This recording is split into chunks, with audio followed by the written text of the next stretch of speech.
Hello YouTube and welcome back to another tactics tester. Hopefully you are doing well today, and I'm very excited to show you this tactic that is on screen with Napoli. We've got a few different teams that we haven't utilized in tactics testers yet, so I'm excited to see how they go, and it is a shape that I'm very excited to have a look at today. So we've got Valencia, Napoli, Leipzig, Monaco, West Ham, so some teams there with some differing abilities. And before we get into it, I'm going to go through the roles. So we've got a sweeper keeper, which is Ospina on defend.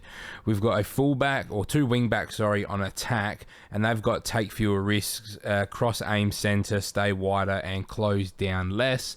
The centre backs both have close down less on. Mario Rui has the same as Di Lorenzo. The two defensive midfielders have pass it shorter, take fewer risk, dribble less, hold position, and tackle harder, where the inverted wingers have pass it shorter, sit narrower, mark tighter. The number 10s have take more risks and shoot less often on the support duty, and the advanced forward has shoot more often. So the mentality is going to be attack. We're going to use the wide attacking width. We've got standard passing directness.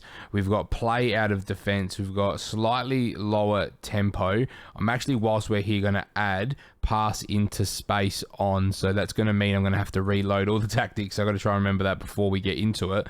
But we've also then got just the work the ball into the box, low crosses. We know that that's important, and a slightly lower tempo. And the reason I've done this is because it says that we're going to be patient in the mentality, taking the time with the ball, and often retaining possession to have control of the game. But then obviously we've got the pass into space on as well if we need it. And then we're going to counter press, counter, which is what sort of work. Actually, I'm going to change the tempo to slightly higher because I feel like that suits everything else that we're doing. And then out of possession, much higher, get stuck in, prevent short distribution, trigger much more often, tight marking, and the offside trap. So this is probably one of my favorite shapes. I've taken some inspiration from Dupe with his total football tactic, where he's got the two DMs here and really trying to be defensively solid. So hopefully we see some of that in the statistics. But this is what the shape kind of looks like. Don't worry about the fullbacks.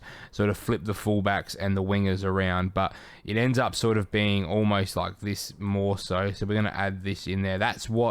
This is what the shape, when Fabian wants to go back there, that's what this shape looks like. You almost have a box. You've got your fullbacks here that are overlapping and that are looking for those guys there in support. So we're going to get this test underway. Before we do, if you've got a suggestion for what tactic you want me to use, get it in the comments and I'll get onto it as soon as possible. And here we go. Let's get straight into this tactics test. Welcome back, YouTube. We are here ready to go and have a look at how this tactic's done. And you can probably see one of the tournaments we've won, and that is not the only one. As you can see, we are not a manager of Napoli, and we've won the Europa League with this tactic. Before we get over to Napoli, let's see how we went on with West Ham. And we've managed to finish 6th. Now, we've finished quite a considerable amount away from 5th. But what's interesting is that Manchester City actually finished in 7th in this simulation. And Everton finished rock bottom with Crystal Palace. So, very excited. We got knocked out in the semi-final by the eventual finalists in Real Betis, who Napoli beat, which is fantastic for us. But imagine if we managed to get both West Ham and Napoli into the final. Didn't do too well in the domestic cups, but that's okay. We can live with that, to be perfectly honest. Let's quickly have a look at the stats. Now, Aaron Creswell got 14 league assists, and he came equal first with the most amount of player of the matches. So I did mention that we were potentially going to see our fullbacks get really involved in the play, and they clearly have. Before we get over to the competitions, let's have a look at the highest average rating. So it's Creswell, who got 21 assists in 45 games, and Kurt Zouma managed to get 9 goals as well. So that kind of tells you that we probably have scored some set pieces, which is perfectly fine with me. I've got no issue with that whatsoever. Tufau then, so you're looking at your best 4 players is your back 4. So you're looking between the left, right back, and the 2 centre backs. So this tactic is crucial on the defenders, according to West Ham. So let's quickly get into the data and see how they went on in the Premier League. So let's go team overview. Now, Most goals, we were not on there, and that's not going to be the only time we see that, but fewest shots against, we were there in 7th. Most possession, we were not on there. Most dribbles made, we were there in 2nd. Fewest conceded, we're there in equal 6th, which is very, very solid for us. Clean sheets, we're not on there, which is surprising because we'll see that a lot. But with Everton, there's been a few... with West Ham, sorry. There's been... Because you're in the Premier League, I think that's probably the bigger one. So if we look defensively, we're fewer blocks, lots of clearances. Can I just go defending? No, that's not what I want. Is it... I keep forgetting which one it is. Defending. What does it say? There's too many things here now. I liked it last year. It was so much easier to see. Defending midfielders. Oh my God. I can't remember where it is now, but I think for team defending, maybe. Nope. Anyway, so we'll see, though, conceded 1.2 a game, which was just below the league average, I believe. But West Ham, weren't fantastic. We did lose a job. I can't even remember who it was now. I think it was in Germany once again. But let's jump over to Monaco, because this was a very, very interesting one. So if we go competitions with Monaco, we finished 2nd in the league on goal difference, which is massive. We didn't even get to the Champions League, and then we got knocked out in the 2nd round by Lazio, which is disappointing. But you can probably see at the bottom there, we've had some better ratings here. And Golovin as a central midfielder, averaging a 7.3 is fantastic. But then you're looking again, right back, centre back, and then we've got Ben Yedder averaging a 7.05 with almost 40 goals across all competitions this season. And then obviously with the competitions, you're going to think PSG are going to dominate most of the stats here over in France. So most goals is PSG, only by a few.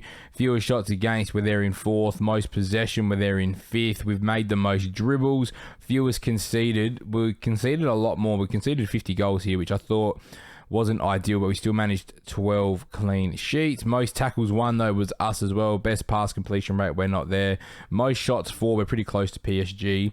But this Monaco side suited this tactic pretty well, I think, from memory. So they had the 2 decent enough DMs and Golovin playing as that number 10. But the big one, we know Napoli. Now, I've already had a look at these results, so I know what's coming. But not the best league form, unfortunately. It was the 11 draws here. There's some serious draws in there that we should have turned into wins. But again, we've won the Europa League, which is fantastic, and the Italian Cup, which was always nice too. Would have been better to do well in that. But average ratings, you're looking at Politano, Di Lorenzo, Milik wasn't there. Then Manolas, Insigne, and Ospina in 55 games got 2 assists, which was funny. But for your top goal scorers, you've got Victor Osimhen there with 28. You got Insigne and Politano in there as well, with Dries Mertens, who was actually playing off the bench. As you can see, he only started 8 games all year, and he still had 20 goal contributions. So it's not limited to just your starting 11 that can be providing goals. But then look at this, Politano, 24 assists and 18 goals in this season. It's unbelievable. Then it's Di Lorenzo. So obviously we didn't have the same output on that left-hand side as we did in the other saves as well. But this is the one that I really want to move on to, and this is where I'm going to explain the tactic a little bit more. So what I've noticed with playing with this tactic with Rangers over in Scotland is I'm finding it very, very useful in the Champions League because it does sit a bit deeper. I've sort of tweaked it since I did this as well. It does sit deeper, which is fantastic if you're a team that's expected to lose. If you're winning, you'd want to play a tactic where you get these guys a bit more advanced. And this is what I'm now doing with Rangers, is I'm going with a centre mid on attack and a centre mid on defend. And I'm just compressing the field a little bit more in the games that I know I should be dominating. But the reason I'm saying that this tactic is the best 4-2-3-1 tactic, because if you're an underdog, look at that. I know we got knocked out of the cup by Barcelona. That's going to happen, but we were predicted like 7th, I reckon it was. So let's go here. Let's go season preview. And we were predicted 7th with Valencia. We've gone and absolutely rinsed the league. We've lost 3 games. 1 to Atletico Madrid, a 4-3 to Celta Vigo, and a 2-0 to Espanyol. But this is why this tactic just suited.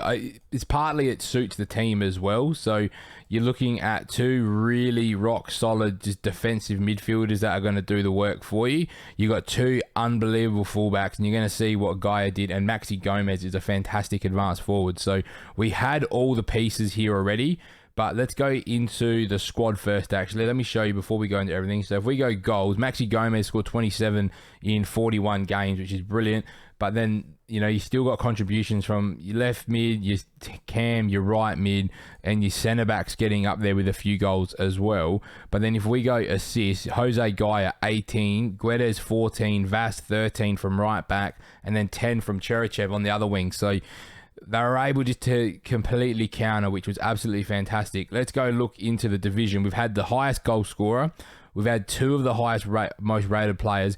Gaia got 16 player of the matches. I have never seen somebody get that many. He's had 17 league assists as well, which is just unbelievable. Like, his season would have been absolutely just out of this world.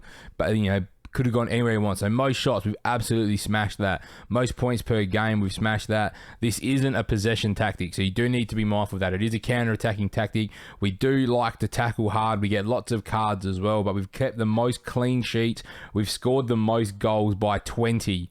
That's not just a few. We've scored 20 more goals than Celta Vigo, Real Madrid, and Barcelona are nowhere near us, and we've conceded the fewest shots against. So if you are a smaller team, if you are trying to compete, look at this, most dribbles made as well, and fewest goals conceded all season. So we've scored the most goals and we've conceded the least. Pretty good recipe to win the league. So for me, if you're a team like Valencia in a bigger league, this is a tactic that if you've got the players, go and try it, as best as you can. And if you are, we're not using world-beating players, like this guy here, never heard of him before I did this tactics test. He's got one stat above 15 or above, and he's starting every game for us as a centre midfield, but they're solid.